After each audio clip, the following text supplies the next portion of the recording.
Welcome back, everybody. I'm Jerry, and today I'm going to go over my Week 6 picks, where I go over all my picks, money line, against the spread, as well as do a score prediction for every game this week. So don't forget to like, comment, and subscribe for more, and then stay tuned. I'll always have a review for every week, as well as I do power rankings, and I'm sure you've seen I do some food reviews as well. So let's get right into this one. Starting off Thursday night, we have Seahawks 49ers. That's a little bit later today.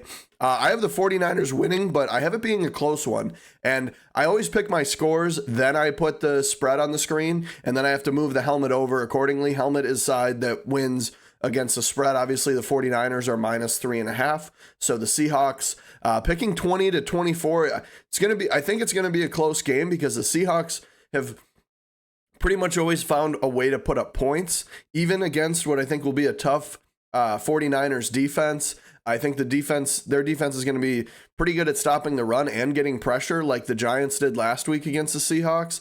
And I think the 49ers got a bit of a wake-up call against the Cardinals last week, which them being 2-3 is honestly some of the craziest news of the year, like aside from obviously the Commanders being one of the top teams in the league. But I think the 49ers need to get right week. I think they could go into Seattle and do that. And the Seahawks game plan last week was just not good. When you lose to the Giants, I feel like the 49ers can beat them. So I'm taking the 49ers 24, Seahawks 20. But honestly, the 3.5 is kind of tempting with the Seahawks because it could be a 3-point game. It definitely could be. Obviously, the 49ers only lose by 1 last week, and we have had a lot of close games in the NFL. So the 3.5 is tempting, but I'm taking the 49ers money line and against the spread. Next, we have the Bears Jaguars in London. So although this is listing it as a home game for the Bears, it's really not. It's just in London. It's really every London game is kind of a Jaguars home game. They're kind of the team over there, and they're the fans. But I think the Jaguars' awful defense are one of the worst in the league for defense as a whole, and then their DB room is graded the worst. So I think going up against a Caleb Williams who's kind of starting to get things together. Obviously, this would be a get right week for the Jaguars defense. We might be able to pick off Caleb Williams, but you have to deal with Rome Odunze, Keenan Allen, and DJ Moore. So it's going to be a tough one. And if none of that works out, they can check it down to DeAndre Swift. So a lot of weapons over there, and I think the Bears defense is going to get the best of them. I don't know if the Bears are on a streak of I think it's 8 games of not allowing 21 points or more. So this is going against that streak. And I think that the Bears defense could be good, but I think the Jaguars are going to need to run the ball because Tank Bigsby's been good on the ground. And the Bears defense as a whole has been great. But I would say that their weakness is probably the outside run. So if the Jaguars can find the scheme of what they need to do on defense, I think they can keep it close. But I'd like to think it's a Bears win. It is tough to tell having a rookie quarterback go to London, though. So I'm taking the Bears money line and against the spread, winning 27-23. Next, we have Packers Cardinals. This is another tough one for me, where the Packers have really just played in close games, and I think they very well could lose, especially with how they played against the Rams last week, which was not very good. And with the Cardinals beating the 49ers, I think that's a game that they could definitely win. So I'm taking the Packers in this one, but a 5.5 spread is just too far for me, especially with how close the Cardinals have stayed in games.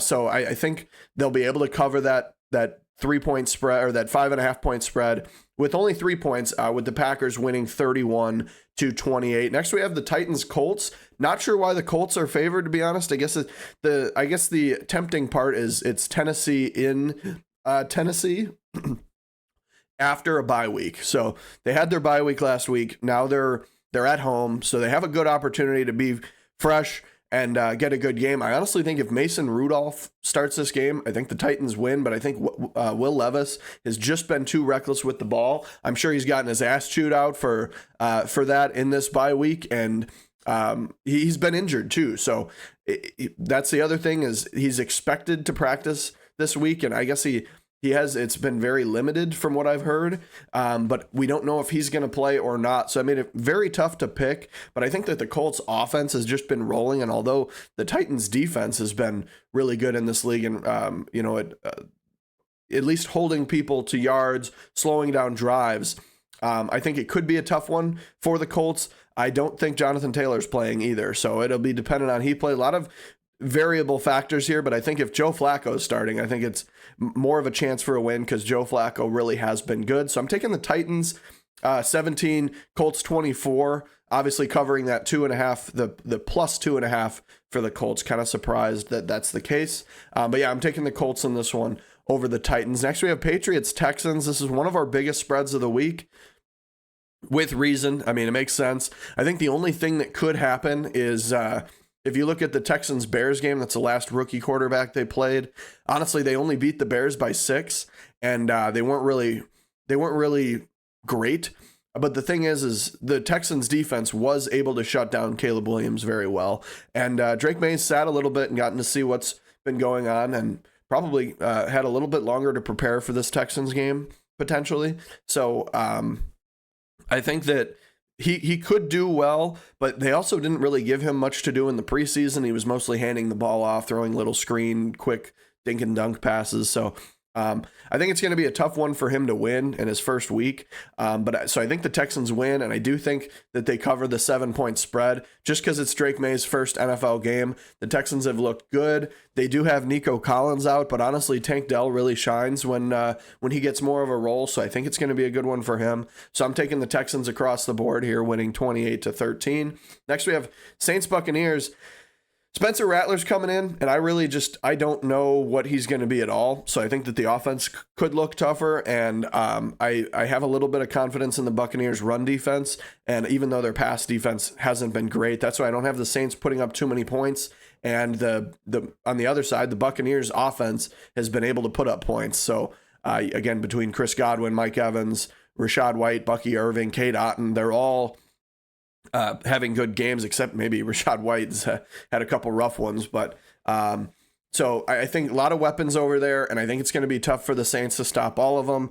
Baker Mayfield's been playing better and very efficient with the football. More importantly, not really turning the ball over much, still getting it downfield, throwing touchdown passes. So I think Spencer Rattler's going to be in for it in his first one. And even though the Saints had already been kind of going downhill, now you have Derek Carr out. Maybe Spencer Rattler's what they need, and maybe they get a win this week. But I'm not feeling too confident in his first start. So although the Saints are plus 3.5, and honestly, it's a little bit tempting, especially if the Buccaneers aren't able to plan for Spencer Rattler very well. But I don't really see that happening. So I have the Buccaneers winning 23-14. And winning across the board there. Next, we have the Eagles-Browns. This is honestly the closest spread I've had. The Eagles have really only won close games. The Browns are really looking for a get-right team, and with a down team in the Eagles, it's going to be tough going into Philadelphia after a bye week. Kind of similar scenario to the Titans-Colts. And although I do have the Colts winning that one, I think the Eagles are still a good football team. So I have them beating the Browns, but my prediction ends up being barely outside of the window. This is the biggest spread of the week. You could take the Browns at plus 9.5, and honestly, with the Eagles playing in a lot of close games, I think that could be the case. I just didn't think that the spread was going to be that far. But it's the Browns are really going to have to shut down Saquon Barkley, and I don't know. I didn't look up if A.J. Brown's back. That's on me. But I do think that makes a difference as well, because I don't think they'll be as good. And I think Browns definitely could cover if they only have Devonta Smith, as a wide receiver weapon there. So I'm taking the Eagles, though. I think the Eagles pretty much, I would almost guarantee them to win this game. But the spread does kind of scare me there. So I'm taking the Eagles 24-14. They're winning money line and against the spread, but I'm not confident against the spread there. So I'm taking the Eagles over the Browns, though. Next, we have Ravens Commanders, where it's a 6.5 spread, which I think is kind of weird because the Ravens have been kind of inconsistent. Obviously, the offense has always played pretty well, but the defense hasn't been great, and the Commanders' offense has been one of the best in the league. So this just screams shootout and screams overs to me across the board. But 6.5 seemed like a big spread just because I don't think that the Ravens' defense has played that well. And I'm sure they would look for a get-right week to be against a rookie quarterback, but unfortunately, Jaden Daniels has been cooking, so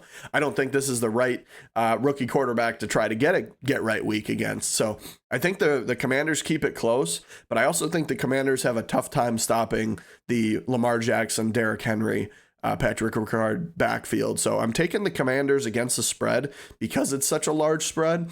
Like the Ravens last week, they only beat the Bengals 41-38. So I think this is going to be another high scoring game, and I think it's going to be another close game, but I'm taking the Ravens, just taking the Commanders against the spread. I think they could win the game, though. I think the 6.5 spread is a bit disrespectful. If I'm the odds maker, I'm probably doing -3.5, just because I think that's scary, because in this case, they win, 38-34. I think it could be a 3 or a 4 point game.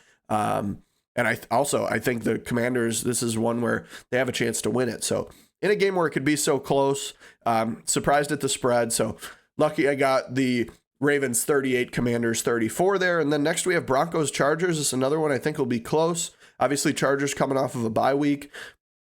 Broncos have just looked better, though, and the Broncos really need to shut down the run. Justin Herbert hasn't really looked like himself in this new Jim Harbaugh offense. So I think they've been trying to work out the kinks, and obviously after a bye week would be the week to do it. But I think +2.5 at home in Denver seems odd that they're, I don't know why they're not favored. I think these last 2 weeks they've shown that they've been a pretty damn good football team.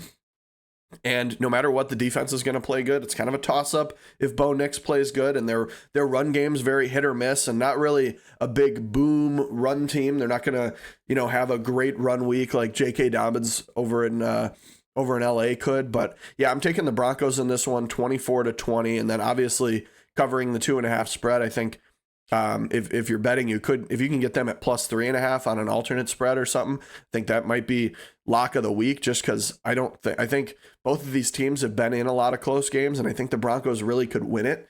And I think even though the Chargers have the bye, I think the Broncos, their little hot streak they're going on here is going to be more beneficial than a bye week. So I'm taking the Broncos 24-20 in this one, with obviously them covering the spread.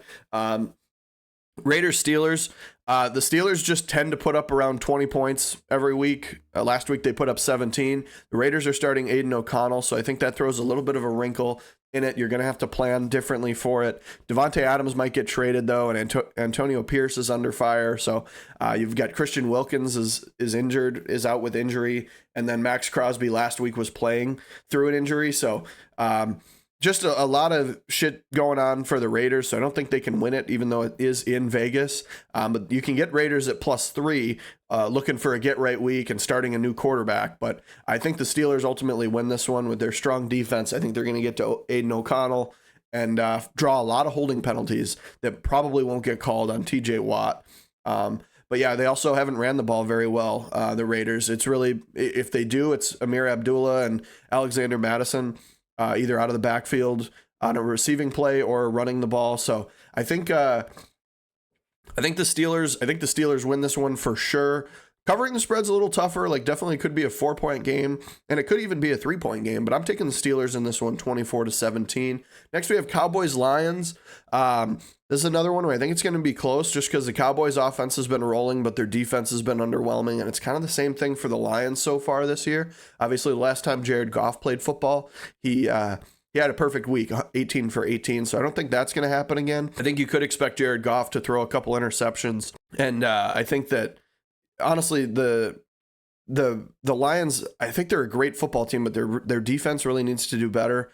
And Dak Prescott has shown this year that he can throw a couple interceptions and he can turn the ball over. So I think Lions will have to capitalize on that and be safe with the ball to get the win.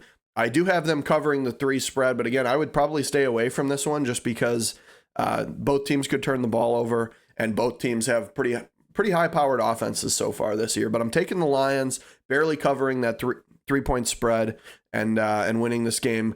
Money line against the spread. And then obviously my score prediction, 31-27. Next, we have Panthers-Falcons. This is kind of a tough one for me because the Falcons obviously play a close game last week against the Saints. And I think the Panthers, not that they're close to the Saints at all, but I think Andy Dalton can do well against a defense that hasn't been doing great. And honestly, I'm not very impressed.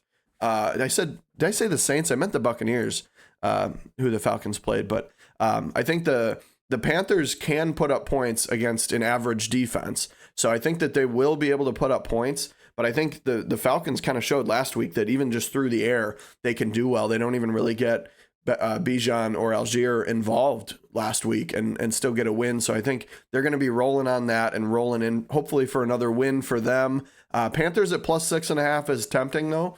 Because I think, again, against just an average defense or even just a not great defense, I think the Panthers are able to stay in that game. So I wouldn't normally take the Falcons. I probably wouldn't take them realistically against the 6.5 point spread. But I do think the Falcons will win it. I think it's just could be a closer game. But I'm taking the Falcons 28, Panthers 20. Next we have Giants Bengals. This is another one that I think is going to be close. The Giants have pretty much held the other team to around 20 points no matter what. And I think it's just going to be a matter of, can the Giants do what they did last week and actually produce some offense, get lucky, not lucky, but get, their blocked field goal for a touchdown at the end, kind of why they end up scoring 29 there. But I think the Giants offense can do well. I just don't know if it's going to be able to outscore the Bengals. I think it could be a shootout. It's going to be relying on their defense doing what they've been doing and holding teams to around 20, but I just can't speak to if the Giants are going to cover or are going to, beat the Bengals, but I think they could cover that spread, and I do think it's a winnable game for the Giants. So I'm taking the Giants 21, Bengals 24, with them covering that 3.5 point spread. Next we have Jets Bills. Jets Bills, I believe this is the Monday night, I think this is, I think we'll have another game, but I'm taking the Jets in this one, 17, Bills 21. I think the Bills need a get right game, and the Jets have all sorts of mess going on with the coach being fired, Aaron Rodgers really not looking like Aaron Rodgers. So I think that kind of continues. And I think it's going to be tough for the Bills to put up points, but even on a day where the Bills offense is shit, they put up 20 points last week. So I think the Jets will be able to, and I guess the offense didn't put up 20 points because one of them was the pick six, but I think it'll be a close game regardless. And I think the Bills are the better football team right now. That's what they've shown. And I think the head coach firing is going to affect the Jets. So I got the Bills winning 21-17 with the Bills covering a very small 2.5 point spread with the Bills losing back-to-back weeks. And that takes us on to my all-season record. So far this year, 49-29, which is exactly the same as the better rushing team record, which is fine for now. Against the spread, only 40-38. Finally positive, though. It was 10-4 last week against the spread. So great week last week. Better rushing team was 11-3. Good week for the teams that know how to run the ball. And then 9-5, obviously, straight up. So let me know what you think down below. Am I completely right or completely wrong about any of the games? And I guess we'll see. So stay tuned for Tuesday when I put up my review. Thank you for watching and have a great day.